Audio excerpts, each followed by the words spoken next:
Qui vaut la peau des Français? Qui voudrait s'acheter la France? Cela est-il possible? Est-ce que cela s'est déjà produit auparavant? Et qu'est-ce que vient faire l'Argentine ici? La question la plus importante, qui sont ces hommes? Est-ce qu'il existe dans ce monde des hommes si fous, des femmes si folles pour envisager une telle chose? Les amis, soyez la bienvenue. Des questions qu'on va répondre ici, dans cette troisième partie de cette saga, on va l'appeler comme ça, des méditations consacrées aux ennemis des Français. Nous avons vu par rapport à la réponse de la TV, on va l'appeler comme ça, nous avons vu, analysé un tout petit peu, concernant les masques en Israël. Si vous avez eu le temps de faire beaucoup plus d'investigations, ce sont les ironies, non, de la vie. Dans les ironies de la vie, et ça rentre aussi la question qui vaut la peau des Français. Et je vais commencer comme d'habitude par la dernière question. Qui sont ces hommes? Est-ce que cela est-il possible? Est-ce qu'on voudrait acheter la France, Nelida? Et l'Argentine dans tout ça. Je voudrais lire quelque chose, comme d'habitude. Et vous allez savoir beaucoup plus sur une méditation que je vais vous poster après que j'ai fini cette série. Je vais juste vous lire quelque chose. Mais ils ne feront pas des plus grands progrès, car leur folie sera manifestée pour tous, comme on le fut celle de ces deux hommes. Je vais le relire. Mais ils ne feront pas de plus grands progrès, car leur folie sera manifestée pour tous, comme le fut celle de ces deux hommes. Je vais vous citer le reste, mais donnez-moi un petit instant. Déjà, on voit que c'est leur folie. Jusqu'au présent, parce que, vous savez, mes méditations, pour vous, mes habitués, vous savez qu'elles sont nichées. Et je ne peux pas aller, voilà. Et la Bible, de toute façon, la Bible, c'est quelque chose que il faut recevoir. La Bible, effectivement, n'est pas dans l'ordre tel que vous la voyez. La Bible est vraie, mais n'est pas dans l'ordre spirituel vu d'après le regard de Dieu, en fait. Et ce texte, vous allez voir, qui disent que ces hommes ne feront pas plus de progrès. Leur folie, tout. Vous allez lire après. Pourquoi je prends ça? Parce que jusqu'au présent, voyez-vous, vous pouvez constater, par exemple, les ironies et les contradictions qui prouvent la folie de ces hommes. Comme je vous dis, envoyer des masques en Israël, non, c'est pas pour me venger, ce n'est pas pour autre chose, ce n'est pas pour rabaisser quiconque, parce que même un homosexuel ne pourrait pas me dire à moi, non, tu connais rien du tout, preuve du contraire, c'est comme ça que ça se passe, les relations sexuelles. D'accord? Et je ne vais pas y revenir. Pourtant, c'est pas ça le problème. Le problème, c'est la contradiction d'utiliser Dieu d'Israël, par exemple, et pour des choses qui sont vraiment contraires à la Bible. C'est cette phrase-là, faire rentrer le loup à la bergerie, en fait. En éliminant la vérité, ce qui est vrai. Et on laisse rentrer le diable, on va le dire clairement, en Israël. On ne peut pas critiquer Israël alors que c'est anti-biblique, comme je vous disais. Et ensuite, par contre, on peut tout faire en Israël. Depuis Israël, on va ouvrir des portails ou des portes, des fenêtres vers l'enfer pour louer Satan en fait.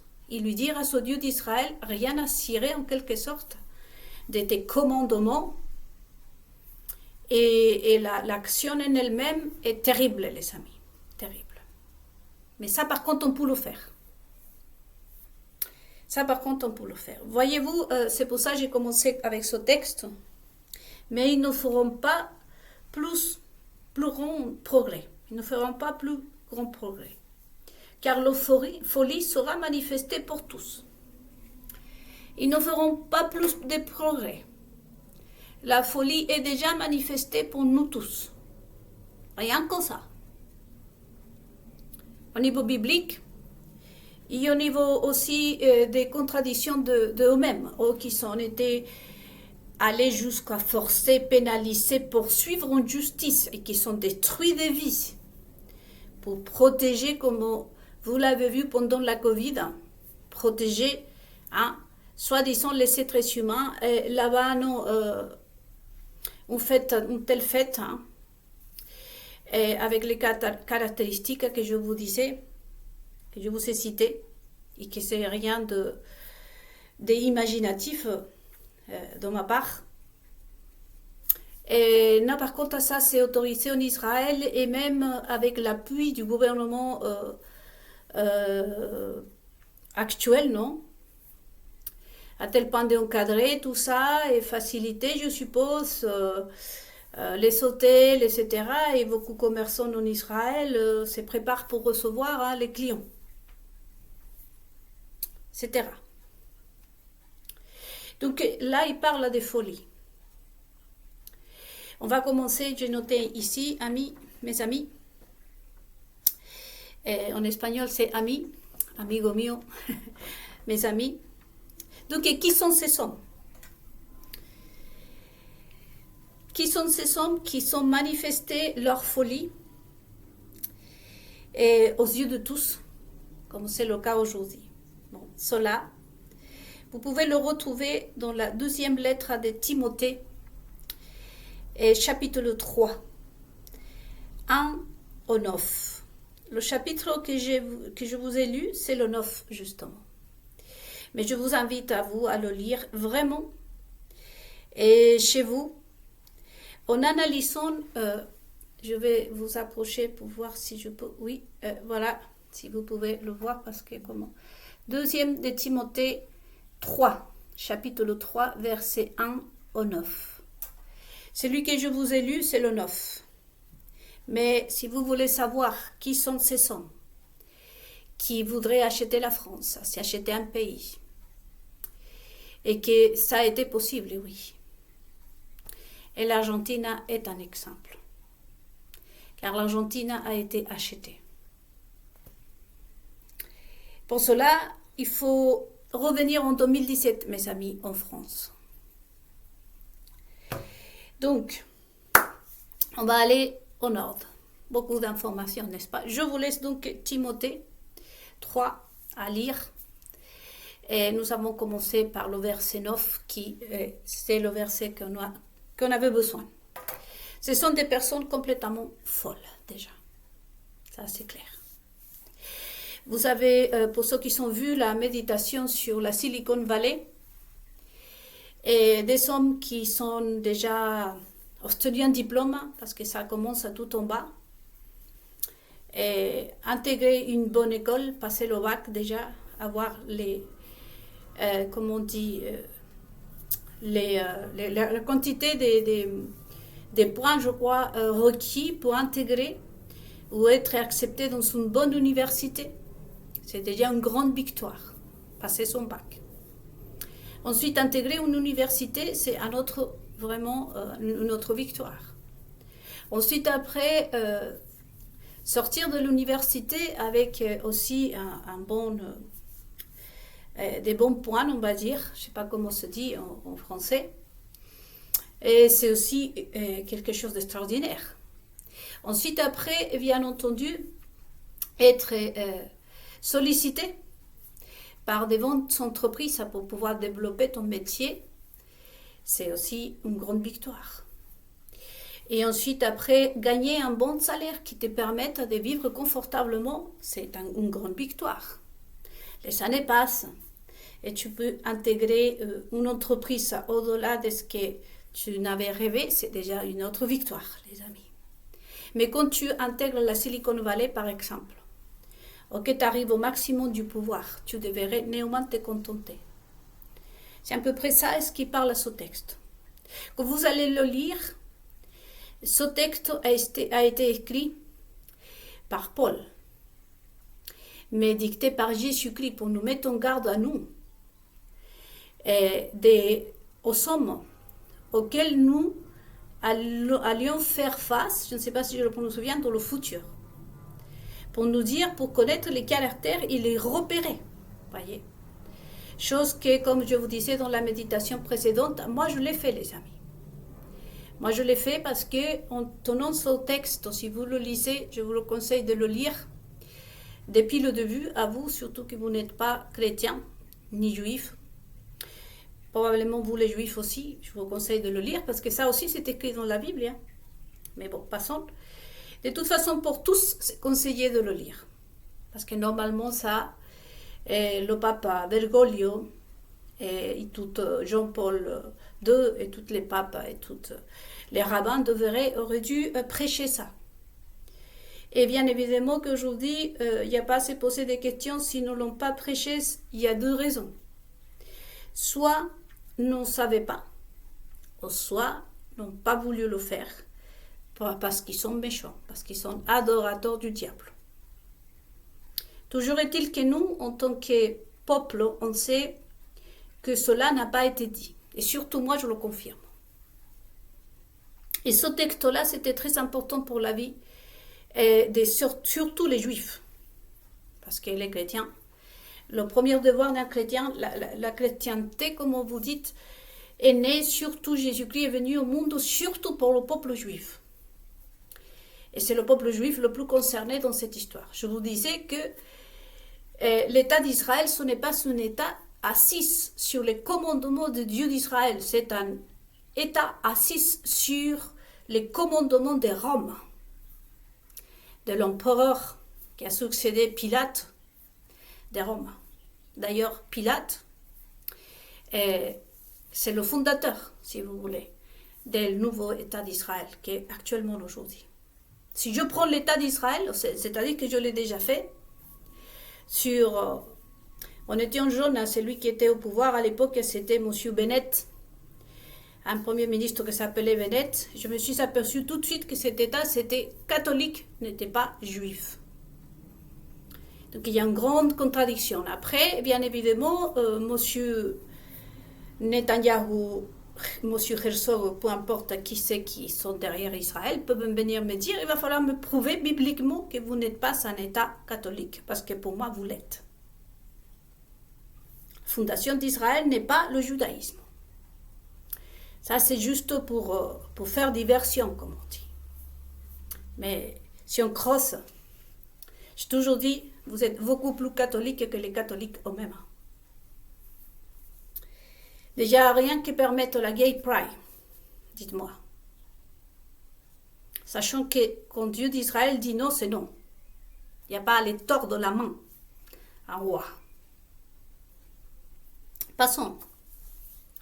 Donc là, c'est d'abord pour les Juifs que ce chapitre de la Bible aurait dû être prêché pour connaître, n'est-ce pas, le caractère des hommes. Donc là, en Timothée, vous allez voir, les amis, le caractère des hommes mauvais, desquels nous devions nous garder. Je l'ai fait, comme je répète. Je l'ai fait. C'est ce qui m'a valu tout ce que vous avez déjà. Donc ce caractère des hommes-là, c'est ce que nous avons aujourd'hui dans le pouvoir, et surtout, comme je vous dis, le pouvoir religieux. La France, autrefois, savait plutôt bien en sorti quand il a séparé l'État des religions. Et c'est à vous d'en juger. Et parce que ça doit sauf en Israël, Et tout ce qui est religieux devrait être séparé des églises, tout comme la justice. La justice ne peut pas former un ministère qui vient rejoindre un gouvernement. La justice et la religion dans un pays bien formé ne doivent pas faire partie du gouvernement. La justice est quelque chose qui appartient au peuple, au peuple. C'est comme par exemple, vous savez très bien que tout ce qui est politique, juste prendre les présidents. Les présidents, n'est-ce pas, ils ont des privilèges que le peuple n'a pas. Comme par exemple les voitures blindées, des chauffeurs, ils n'utilisent pas d'argent, ils n'utilisent pas des cartes à bleu, ils n'utilisent pas ces choses-là parce que ça, ils ont tout gratuit. Le peuple leur paye tout. Bon, la justice, ça devrait être quelque chose qui appartient qu'au peuple, dans lequel aucun gouvernement, aucun ministère pourrait mettre la main dessus. Ça devrait être interdit pour n'importe quel, à partir d'un directeur d'une entreprise vers là-haut, la justice ne devrait pas tenir compte de ces personnes. Parce que la justice, c'est fait pour le peuple.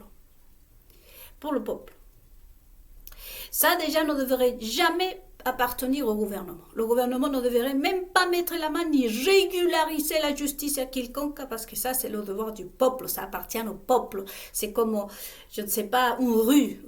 Voyez-vous, une rue principale, ça appartient au peuple. Ça appartient pas au gouvernement.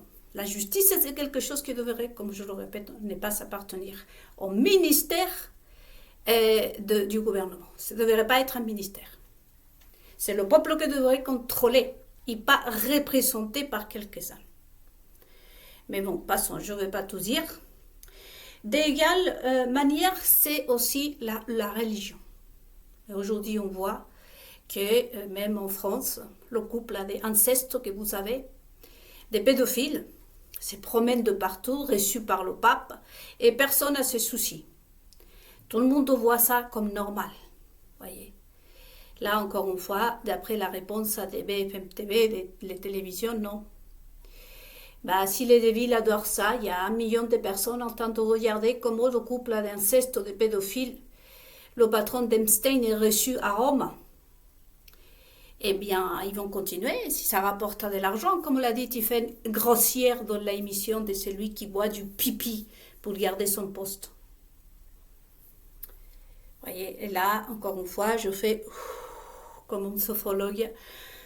On prend une grande inspiration et on commence à savoir qui sont nos ennemis, qui sont les ennemis du peuple, parce que là, je parle à la France, mais qui sont les ennemis, les véritables ennemis des Français, là.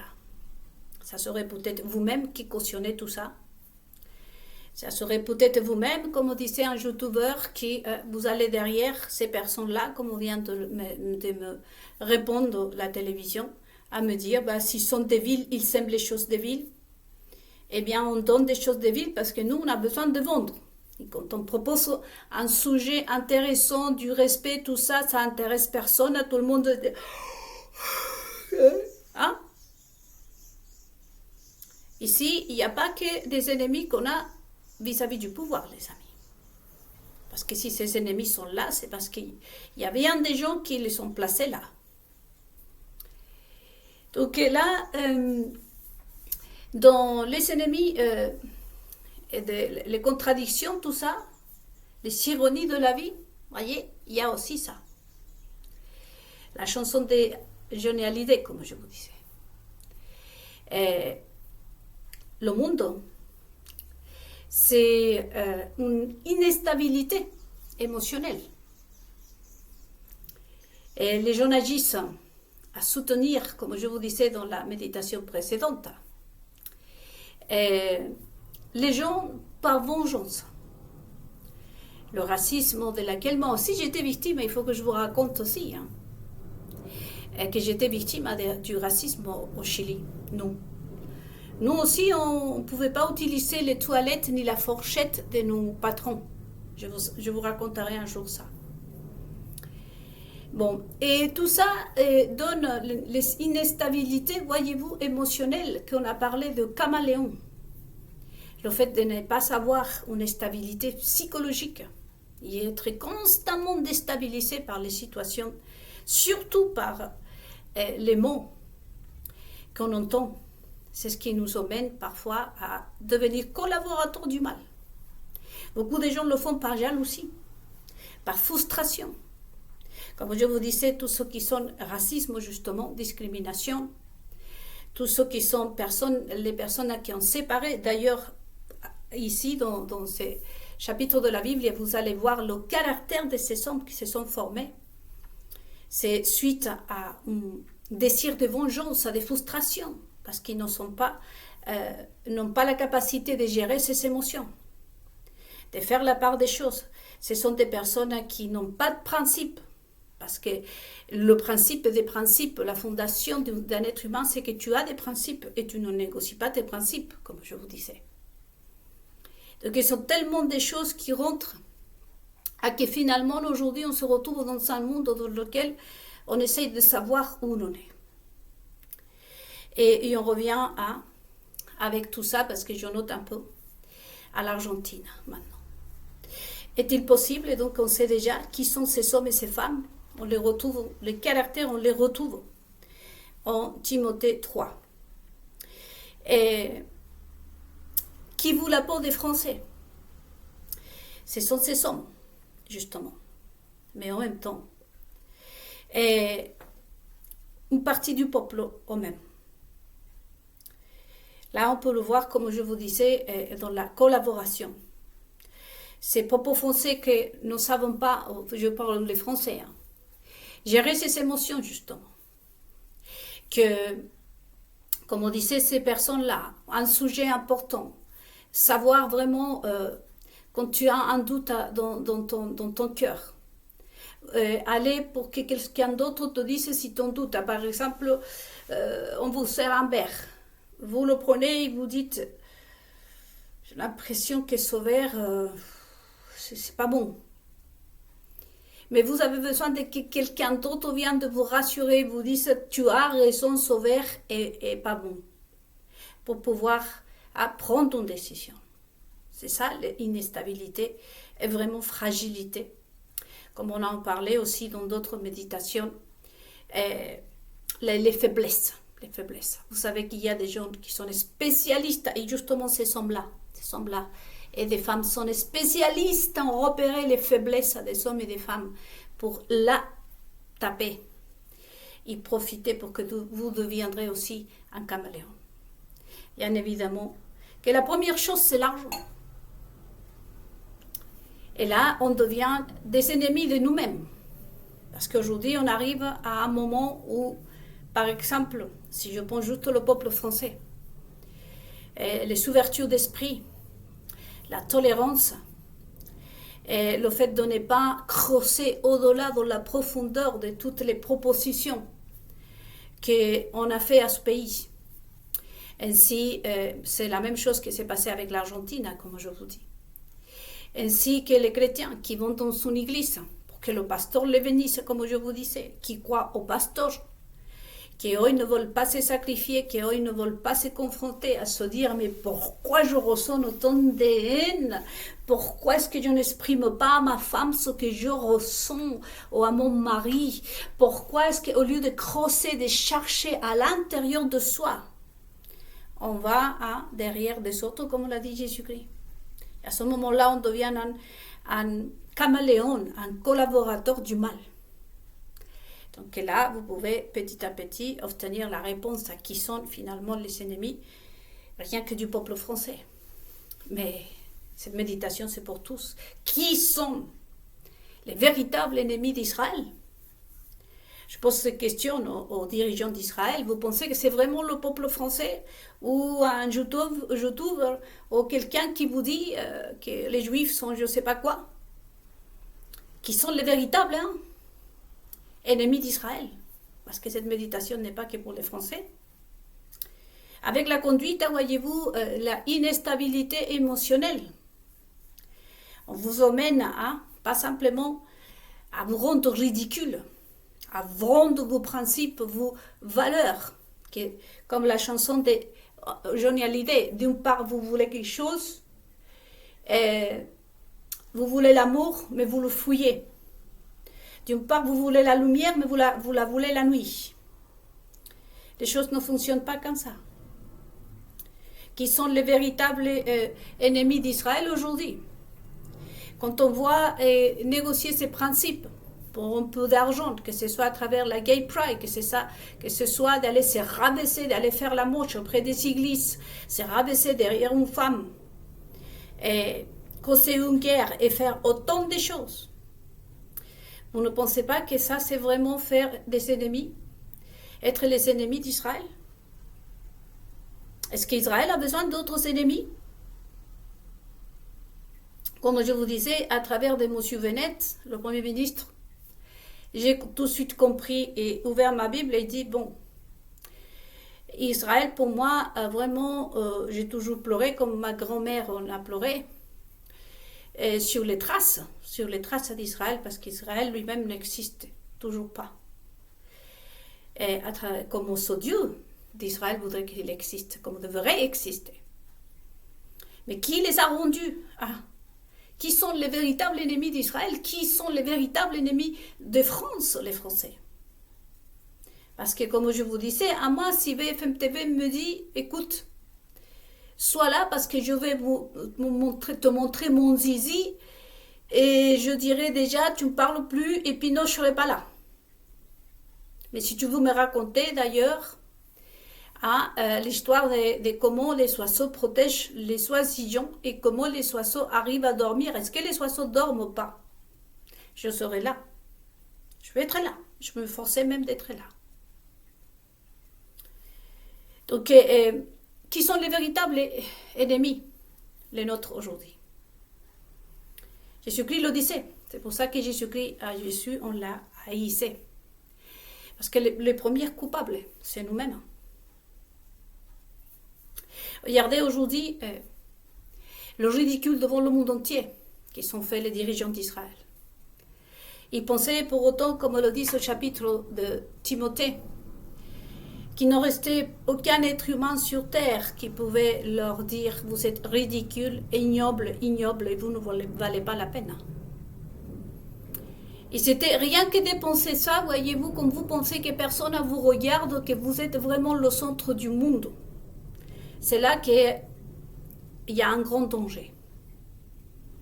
Aujourd'hui, ce monde vous en réponse. Ils sont en train de faire la même route. Comme je vous disais dans la vidéo précédente, j'ai vu. Est-ce que tout le monde analyse, mais personne ne voudrait proposer quelque chose? Moi, je suis en train de donner des solutions. Cette question ne l'a pas posée à moi, mais je l'ai entendue, les amis. Et je suis en train de te dire, toi, tu dois changer. Parce qu'aujourd'hui, tu vois, moi toute seule, j'ai appliqué ce texte de la Bible entre tellement de choses. Sans attendre que M. Bennett, le Premier ministre d'Israël, et tout son gouvernement et tous les gens qui se sont succédés et précédés, etc., changent quelque chose. Je me suis accrochée à ma croix pour ceux qui sont chrétiens, comme le dit Jésus-Christ. Je me suis écartée parce que vous allez voir dans ce texte que Jésus-Christ, à travers les Paul, vous dit à vous, de ces personnes-là, de ces hommes-là, écartez-vous. Et Jésus-Christ donne cet ordre parce que si vous restez avec eux, vous allez faire partie de eux. Voyez-vous que Judas, au moment qu'il rejoint Jésus-Christ, s'est écarté de ces hommes. Et il savait que de toute façon, s'il revenait avec ces hommes, une fois avoir trahi Jésus-Christ, de toute façon, il allait être mort. Il allait mourir. Mais de Judas, on a dit ce que c'est nécessaire de dire. Donc Jésus-Christ conseille, il dit de ces hommes-là, écartez-vous. Il ne dit pas, non, vous pouvez rester, mais vous... Non, écartez-vous. C'est ce que, encore une fois, j'ai fait, moi. C'est ce qu'ils font beaucoup de personnes, probablement, vous, mes abonnés. Beaucoup de youtubeurs, vous avez fait ça aussi. Autrement, vous ne serez pas là, vous ne serez pas en train de vous demander, de poser toutes ces questions-là. Et on se retrouve bien évidemment avec un pays à acheter. Parce que rien, et comme on le dit dans ce texte, comme on l'a vu aussi, on a fait une petite comparaison de ce qui se passe à la Silicon Valley, avec ces hommes-là qui, comme je vous dis, qui ont fait tout le parcours professionnel, ils sont arrivés au plus haut du sommet, mais qu'apparemment ça ne leur suffit pas. Il faut que ce soit grand, il faut qu'il y ait les mesures qu'ils veulent. Si les jambes ne sont pas assez longues, alors on se les tire. Après, il faut que leur zizi soit de la taille aussi qui convienne aux jambes. Une fois que tu as réparé ton zizi, ensuite après, il faut que ton torso soit aussi équilibré et ainsi de suite, on ne se satisfait jamais. La compétition, et vous le voyez surtout dans des expositions à Monaco et d'autres endroits qui se disent le verso du capitalisme, qu'ils se fabriquent des bateaux pour compétir avec les autres. Qui a le bateau le plus rond, le plus cher, le plus magnifique? Eh bien, une des choses qui volent, et pas qu'aujourd'hui, c'est acheter un pays, effectivement. Donc, qui sont ces hommes qui vouent la peau des Français? Bon, la peau des Français, vous avez vu que vous-même, finalement. Les peuples, toutes les décisions qu'ils prennent en train de se chamailler avec la sœur, la ex et l'ex. Et, par exemple, les femmes, je reviens aux femmes. J'avais une fille, le témoignage d'une fille qui me disait moi, j'ai avorté l'enfant. J'ai avorté l'enfant et je suis bien contente avec la loi de l'avortement parce que ça montre aux hommes là et que nous les femmes, on est libres, que nous les femmes, on existe, on se fait respecter. Et je lui ai posé la question, qui s'est fait l'avortement? Moi? On t'a injecté? Ben oui. Et ça a été comment? Eh ben j'ai souffert.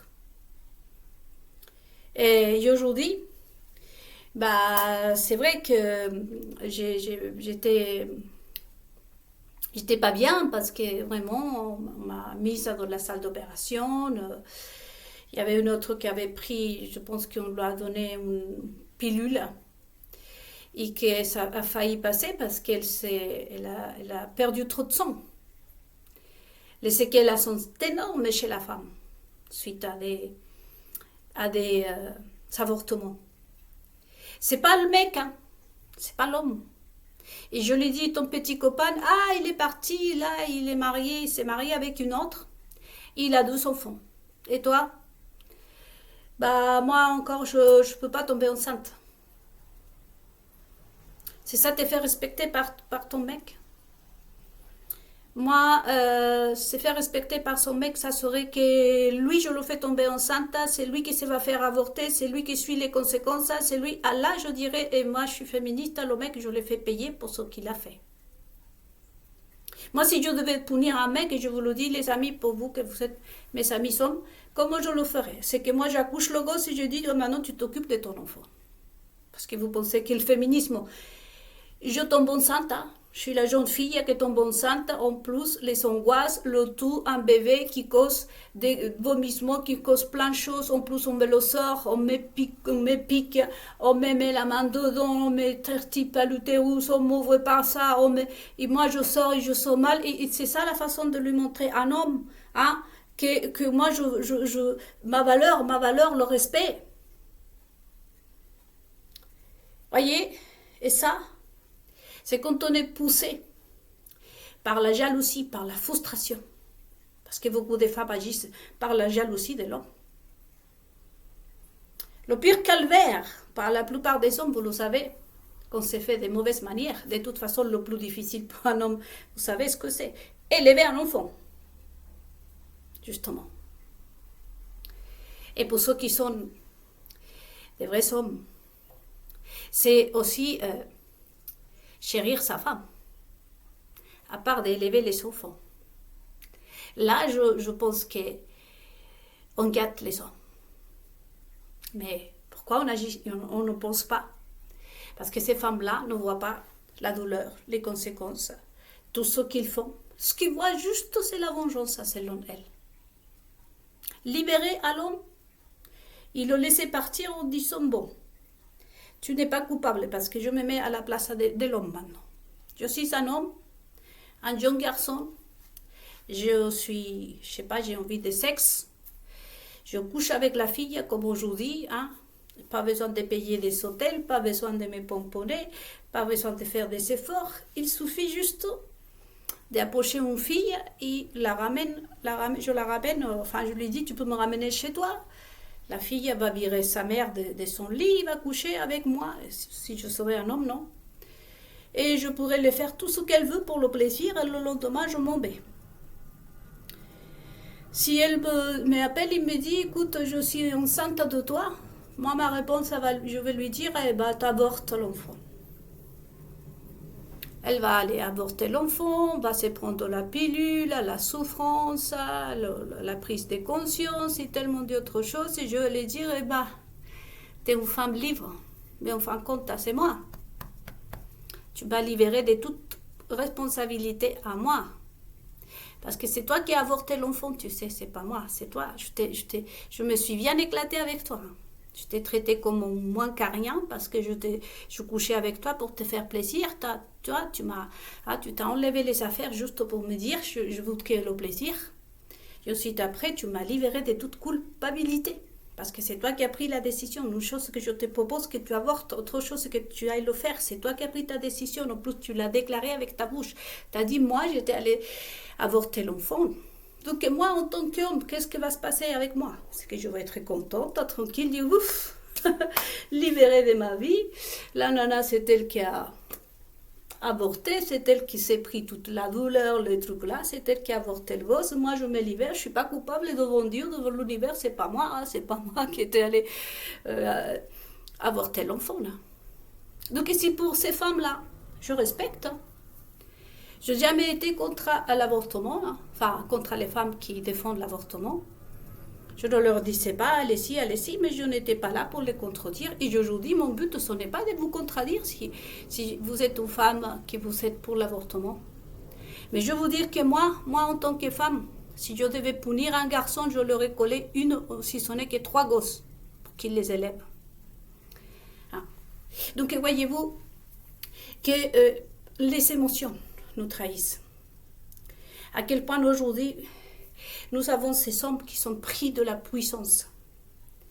Parce qu'en même temps, de l'autre côté, ceux qui profitent de la situation, comme sont tous ces cliniques, des médicaments, la pilule, les préservatifs, et combien de poubelles qui vendent. Vous voyez bien que ce chapitre décrit que ces hommes-là sont complètement ignobles, faux. Ils se ridiculisent. Regardez, moi par exemple, une personne de la Silicon Valley, je ne dis pas que tous, mais notamment toutes ces personnes, vous pensez que des personnes comme nous, on va les respecter. Quand Jésus-Christ est venu sur terre, justement, avec tous ces commandements, tout ça, ce sont les principes de la Bible. Ça, c'est les principes, le noyau d'Israël. Tout ce que je suis là, c'est le noyau d'Israël, ça. Et c'est avec ça que Jésus-Christ descend du ciel pour venir ici sur terre à dire aux Juifs, voyez, alors parler. Et c'est ça qui a incendié les religieux de l'époque. Et comme je vous disais, je reviens à le fait de la justice et la religion. Aujourd'hui, bien entendu, on comprend pourquoi la religion, le religieux, pourquoi le pape devrait interdire de recevoir des couples, comme par exemple celle de la française. Ce couple français, ça ne devrait pas poser le pied, je vous le dis, dans des églises, quiconque. Mais pourquoi ils sont reçus? Pourquoi des personnes adultères aujourd'hui? Vous savez que même chez les royautés, aujourd'hui, tout le monde se croit gentil parce qu'on a reçu un adultère, un drogué au sein de la famille royale. Et on croit que de cette façon, on est bien, mais on est bien pour qui? Et c'est ça la question que vous devez vous poser. Justement, la justice, comme la religion, a toujours été séparée des États. Parce que c'est le côté opposé à ce que l'État, il est. à toutes les idées de l'État. Il y a tout le monde religieux et la justice, justement, pour trancher. Et vous savez qu'aujourd'hui, tout ça se mélange à cause de ces hommes-là. Et quel est le gros problème qu'aujourd'hui nous rencontrons, les amis? C'est que ces personnes-là, tout au début, c'était peu. Mais aujourd'hui, le peuple a rentré à leur donner la force, la puissance pour qu'ils puissent exister. Des personnes qui, comme le peuple, comme je vous dis, ces garçons-là qui se sont fait opérer même leur sissi, racontent que les propres femmes du peuple, quand ils le voyaient passer, ils toujours admiraient un grand. Encore une fois, le varomètre, vous savez, de toutes ces situations, ce sont toujours les femmes du peuple, les hommes du peuple. Là, ce chapitre nous dit des hommes. Regardez les stades de foot. Vous ne voyez, la plupart, ce sont des hommes et des hommes qui sont derrière d'autres hommes. Admirer d'autres hommes. Vouloir avoir ce que les autres hommes ont. Et comme ça, on arrive, comme je vous dis, à détruire un pays, c'est acheter l'Argentine. L'Argentine, vous l'avez vu. Et il faut remonter et dans cette méditation, je n'aurai pas le temps, et encore une fois, de me plonger sur l'Argentine. De toute façon, ce pays a été acheté. Qui sont les propriétaires de l'Argentine? Comme je vous disais dans la méditation, dans une des méditations, l'or des Argentins ne les appartient pas. Le but aujourd'hui en France, c'est vouloir faire des Français et des toutous en quelque sorte, des personnes vulnérables mentalement, de les emmener à cette ouverture d'esprit de laquelle parlait en France et la tolérance pour pouvoir incruster, pour pouvoir avancer. Vous savez, dans une méditation, je parlais de les armées du diable, pour faire reculer les Français petit à petit, et commencer à envahir la France. C'est là la réponse à, par exemple, beaucoup de Français qui disent il faut demander une autorisation à la mairie de Paris pour pouvoir aller à manifester à Paris. Même chez nous, les bâtiments sont faits d'une façon dans laquelle vous ne pouvez pas vivre à l'aise. On entend tout ce qui dit le voisin de haut, le voisin. C'est pas anodin ça. C'est pas un problème avec qu'on n'a pas d'argent. C'est fait exprès. C'est fait exprès pour que le citoyen puisse vivre avec la bouche fermée et ne se révolte que quand on l'autorise. Si acheter la France, c'est déjà fait. Et c'est un des projets, comme je vous disais, de ces sommes fous, complètement malades, que rien ne leur satisfait. Pourquoi la France? Pourquoi des pays comme l'Argentine? Un autre pays on vu, c'est le Brésil. C'est pour ça que je vous disais que vous voyez la tour Eiffel est allumée en honneur du Brésil. Et il y a aussi le fait que BFM TV, la réponse à des BFM TV. Mais on va le laisser pour la troisième partie, je crois. Celle-là, c'est la troisième. Pour la quatrième partie, dans laquelle on va rentrer et revenir en 2017. En tout cas, sachez les amis que c'est un rêve pour ces fous-là qui devient réalité. Dominer la mentalité française à une des mentalités la plus développée. Et on le verra dans la quatrième partie. On va rentrer dedans. Imaginez-vous, les États-Unis, ce sont des toutous à côté des Français.